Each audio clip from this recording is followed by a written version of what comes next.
Access granted.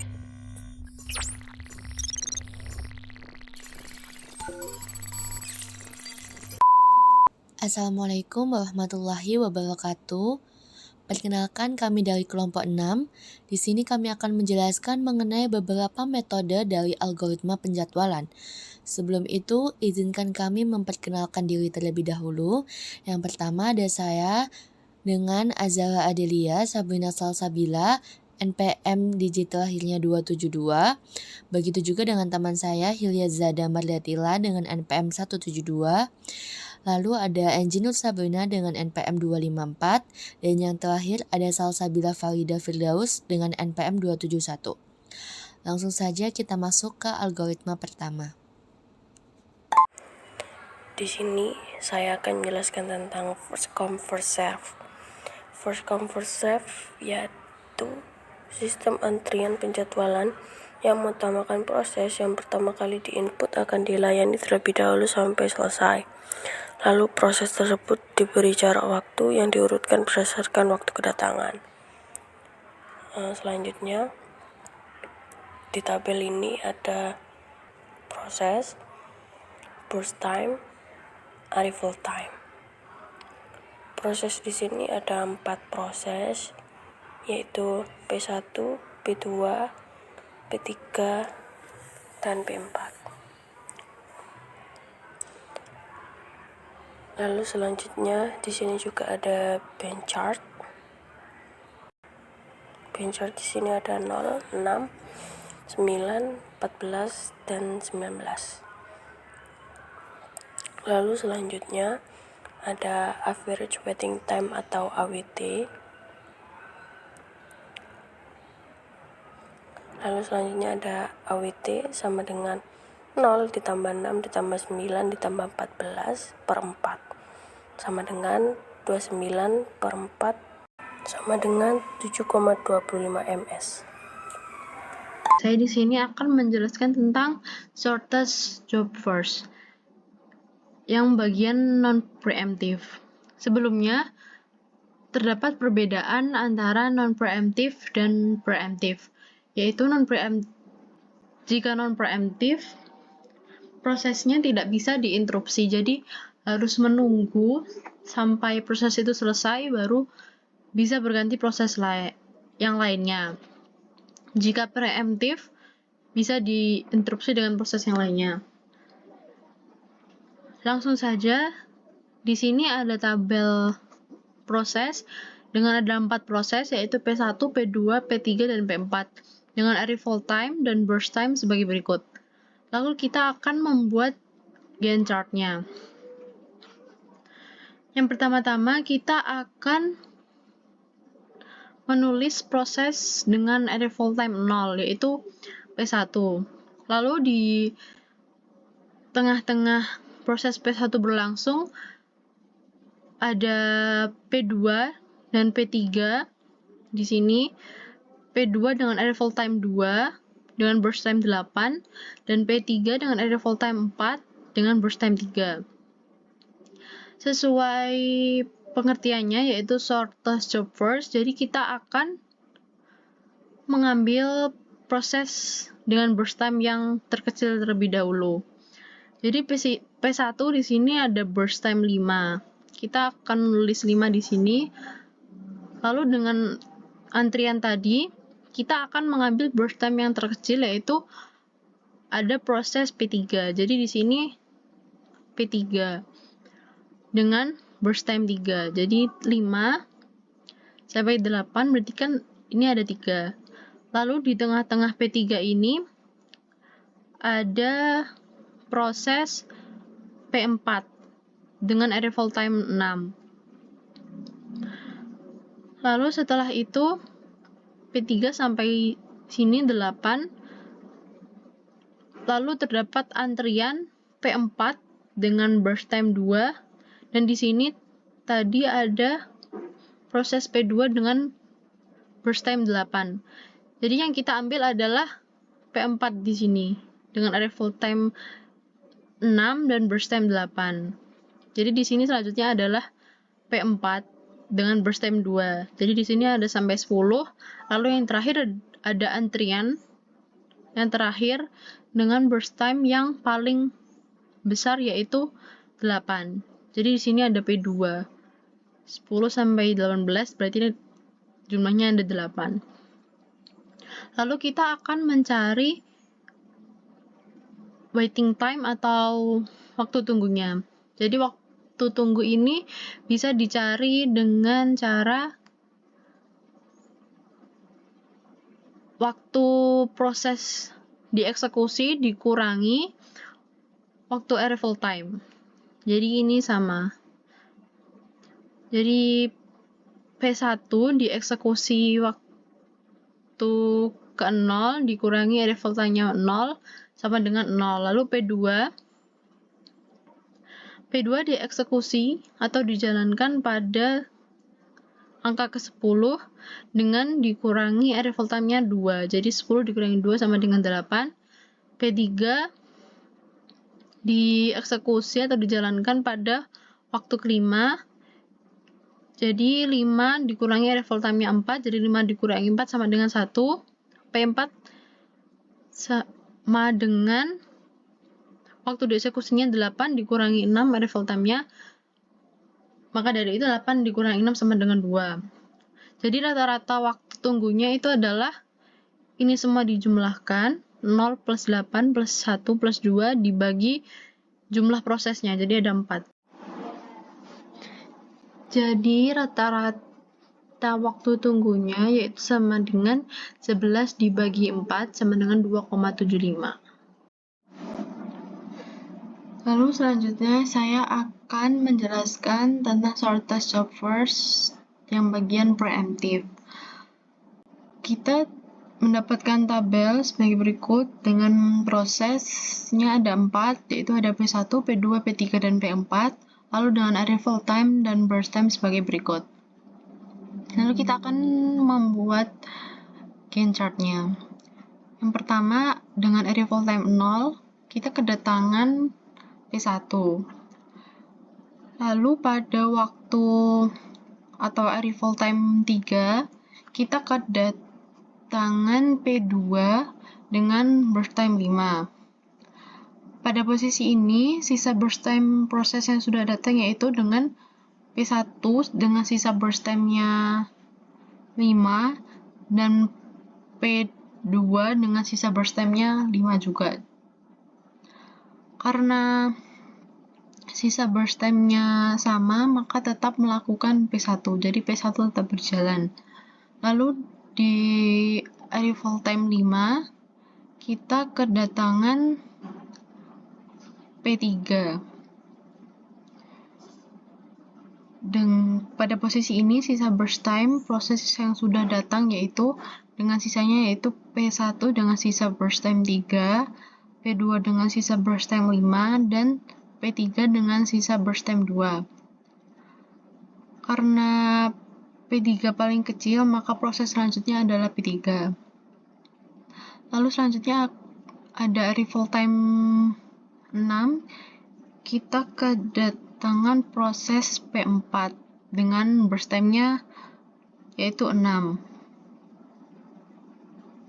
Pada posisi ini, sisa burst time proses yang sudah datang yaitu P1 dengan sisa burst time 3, P2 dengan sisa burst time 5, P3 dengan sisa burst time 1, dan P4 dengan sisa burst time 6. Karena P3 yang paling kecil, maka proses selanjutnya adalah tetap P3. Lalu setelah P3 selesai, maka masih ada antrian yang sebelumnya, yaitu P1, P2, dan P4. Dan yang paling kecil sisa burst time-nya adalah P1, maka kita akan melanjutkan proses P1 terlebih dahulu. Lalu P1 sudah selesai menjalankannya, maka kita akan membandingkan sisa burst time P2 dan P4. P2-nya dengan sisa burst time 5,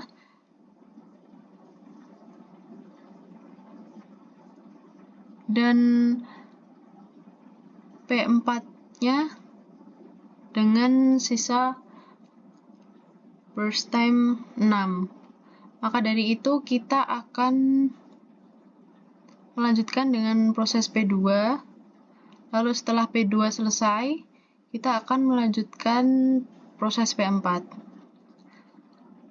Sudah, setelah itu kita akan menghitung waktu tunggu atau waiting time. Yang pertama, waiting time sama dengan cara non-preemptive sebelumnya. Jadi kita di sini jadi P1 dengan arrival time 0 dikurangi dengan arrival time-nya 0 ini, jadi 0 dikurangi 0.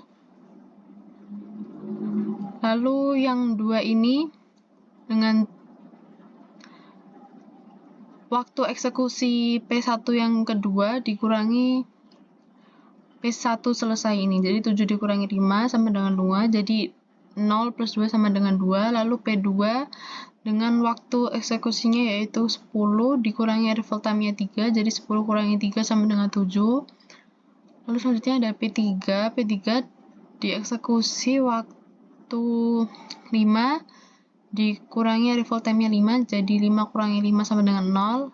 Lalu selanjutnya ada P4 dieksekusi atau dijalankan waktu detik ke-15 dikurangi arrival time-nya 6 sama dengan 15 dikurangi 6 sama dengan 9. Lalu average waiting time-nya atau rata-rata waktu tunggunya adalah ini semua dijumlahkan lalu dibagi jumlah prosesnya. Jadi 2 plus 7 plus 0 plus 9 dibagi 4 sama dengan 2 plus 7 plus 0 plus 9 adalah 18 dibagi 4 sama dengan 4,5. Selanjutnya yaitu priority scheduling.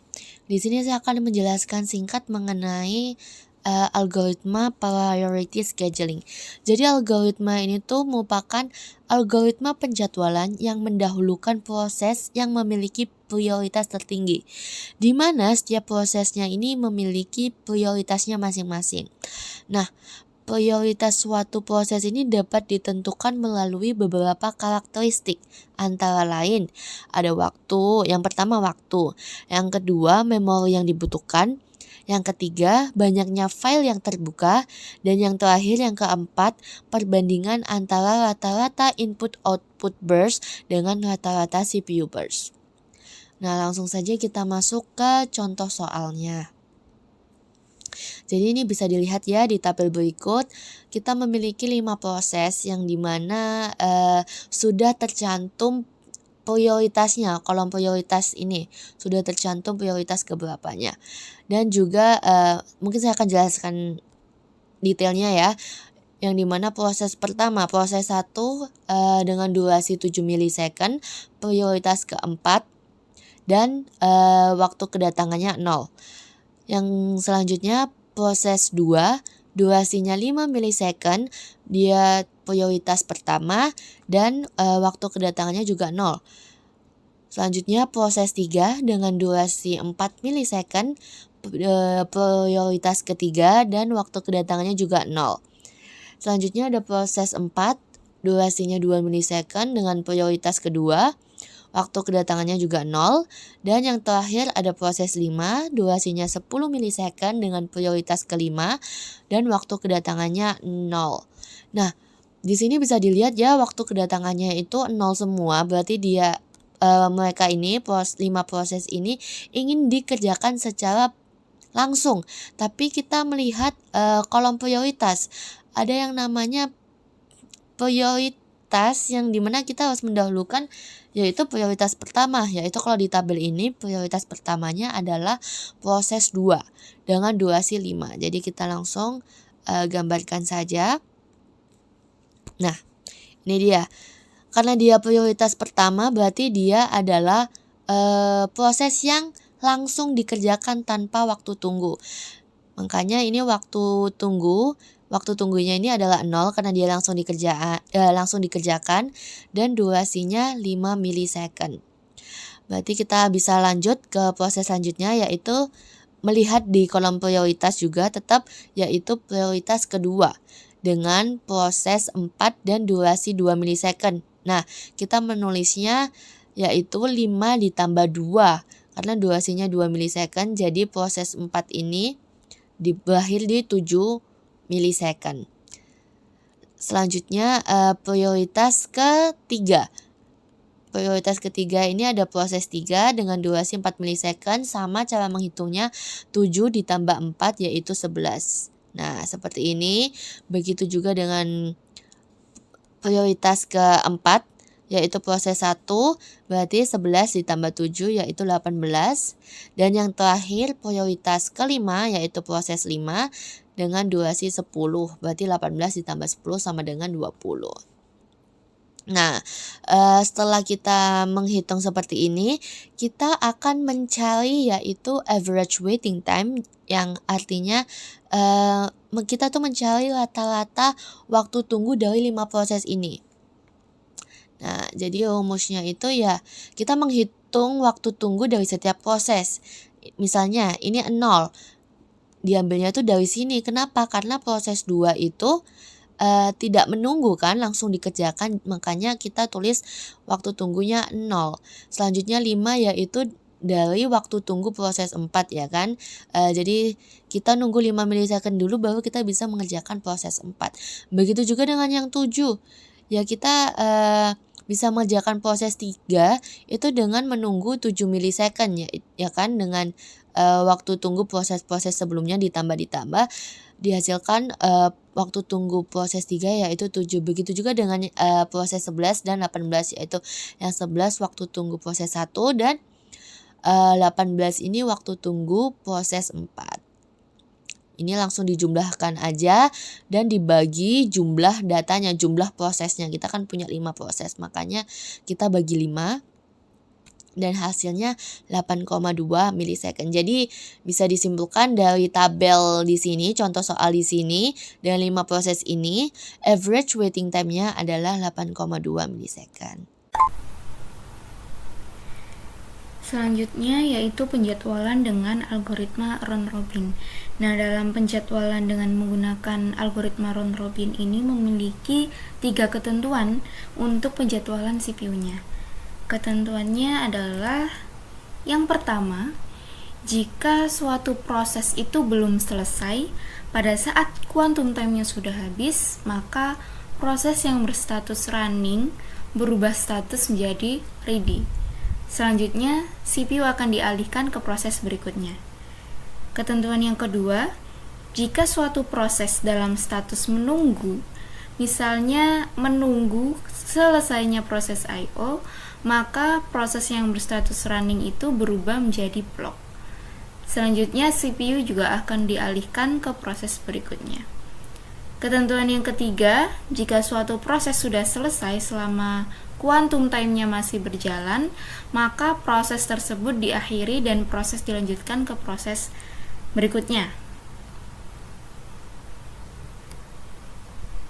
Nah, di sini diberikan 5 proses, yaitu P1, P2, P3, P4, dan P5 dengan quantum time-nya sebesar 3. Berikut rinciannya. Ya. Jadi dari tabel ini bisa kita lihat bahwa proses 1 atau P1 memiliki burst time 7 milisecond dengan schedule atau urutan yang pertama dan waktu kedatangannya 0. Kemudian proses 2 atau P2 burst time-nya 8 milisecond, schedule-nya yang kedua, kemudian arrival time atau waktu kedatangannya 0. Lalu proses 3 atau P3 burst time-nya 5 milisecond, schedule-nya 3, dan waktu kedatangannya 0. Kemudian proses 4 atau P4, burst time-nya 4 milisecond, urutannya keempat, dan waktu kedatangannya 0. Kemudian P5 atau proses 5, burst time-nya 3 milisecond, schedule yang kelima, dan waktu kedatangannya sama, yaitu 0. Ya, jadi dari soal ini diketahui bahwa quantum time-nya itu sebesar 3. Maka apabila proses memiliki bersam yang lebih dari 3 ini, jika sudah berjalan 3 satuan, maka proses akan dialihkan atau proses akan di-switch ke proses berikutnya. Ya. Jadi bisa kita lihat P1 ini bersamnya 7, itu lebih besar dari quantum time-nya yaitu 3, maka proses 1 ini akan kita jalankan selama 3 satuan lebih dahulu, yaitu dimulai di 0 milisecond dan berakhir di 3 milisecond. Kemudian switch ke proses berikutnya yaitu P2 yang dimulai di 3 milisecond dan berakhir di 6 milisecond. Kemudian switch lagi ke proses yang ketiga atau P3 dimulai di 6 milisecond dan berakhir di 9 milisecond. Kemudian switch lagi dari proses 4 yaitu 9 milisecond ke 12 milisecond. Dan beralih lagi ke proses 5 dimulai di 12 milisecond dan berakhir di 15 milisecond. Nah, karena P1 bersamnya 7 dan tadi sudah dijalankan 3 satuan, maka akan dilanjutkan lagi 3 satuan kembali sesuai dengan quantum time-nya, yaitu dimulai dari 15 milisecond ke 18 milisecond. Kemudian switch beralih lagi ke proses yang kedua. Ini bersamnya 8, quantum time-nya 3, maka kita jalankan 3 lagi dimulai dari 18 milisecond ke 21 milisecond. Kemudian switch lagi beralih ke proses yang ketiga. Di sini bersamnya 5. Tadi sudah dijalankan 3 satuan, maka tinggal melanjutkan 2 satuan lagi, yaitu dimulai di 21 milisecond dan berhenti di 23 milisecond. Kemudian switch lagi ke proses yang keempat. Ini bersamnya 4, maka tadi sudah dijalankan 3 satuan kurang 1 satuan, yaitu dimulai dari milisecond ke 23 sampai milisecond ke 24. Kemudian lanjut lagi ke proses pertama. Karena ini 7 milisecond bersamnya, maka setelah dijalankan 3 satuan yang pertama dan 3 satuan yang kedua, maka kurang 1 satuan lagi.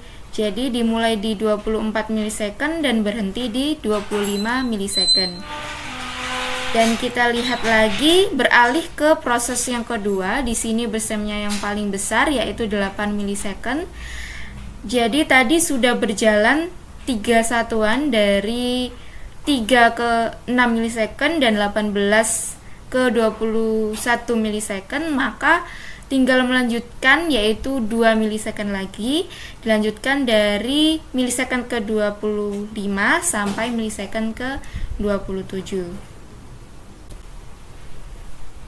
Nah, kemudian yaitu kita menentukan average waiting time atau rata-rata waktu kedatangannya.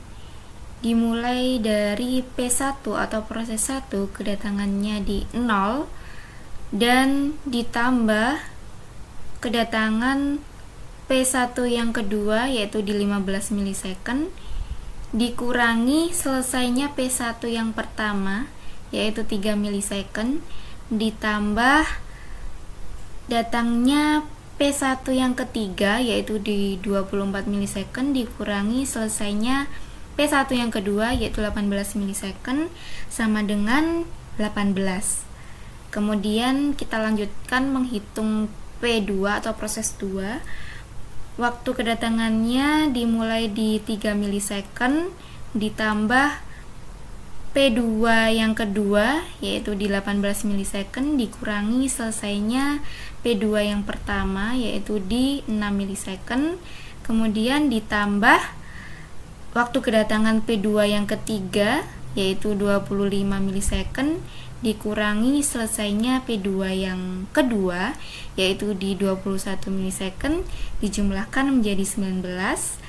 Lanjut P3 atau proses 3 dimulai di 6 milisecond kemudian ditambah dengan kedatangan P3 yang kedua yaitu di 21 milisecond dikurangi waktu selesainya P3 yang pertama yaitu di 9 milisecond, maka dijumlahkan menjadi 18.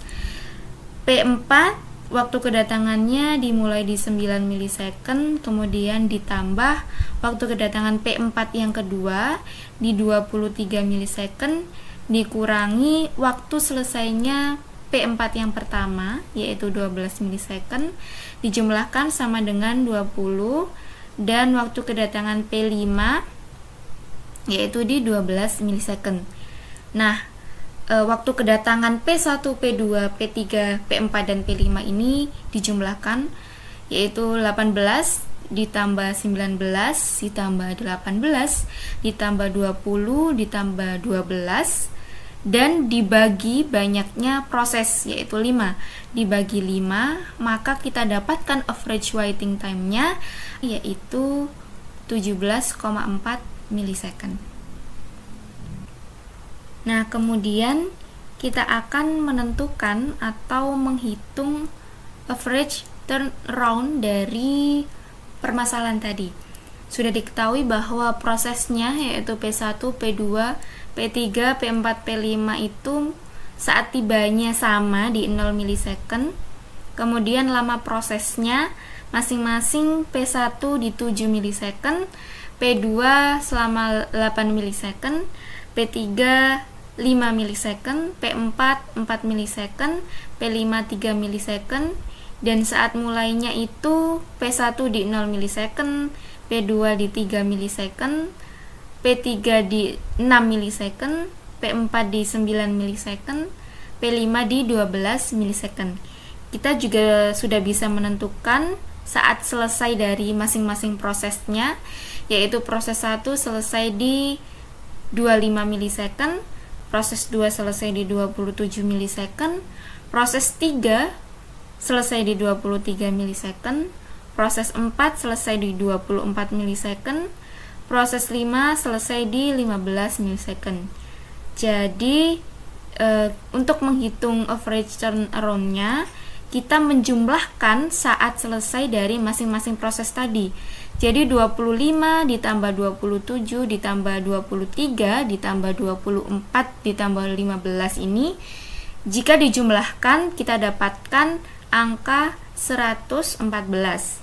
Nah, ini dibagi dengan banyaknya proses yaitu 5, jadi 114 dibagi 5 didapatkan rata-rata sebesar 22,8 milisecond. Demikianlah yang dapat kami paparkan mengenai algoritma penjadwalan proses, yaitu mulai dari algoritma FCFS, kemudian SCF, kemudian priority scheduling, dan yang terakhir yaitu algoritma round robin. Apabila ada salahnya, kami mohon maaf. Sekian, terima kasih. Wassalamualaikum warahmatullahi wabarakatuh.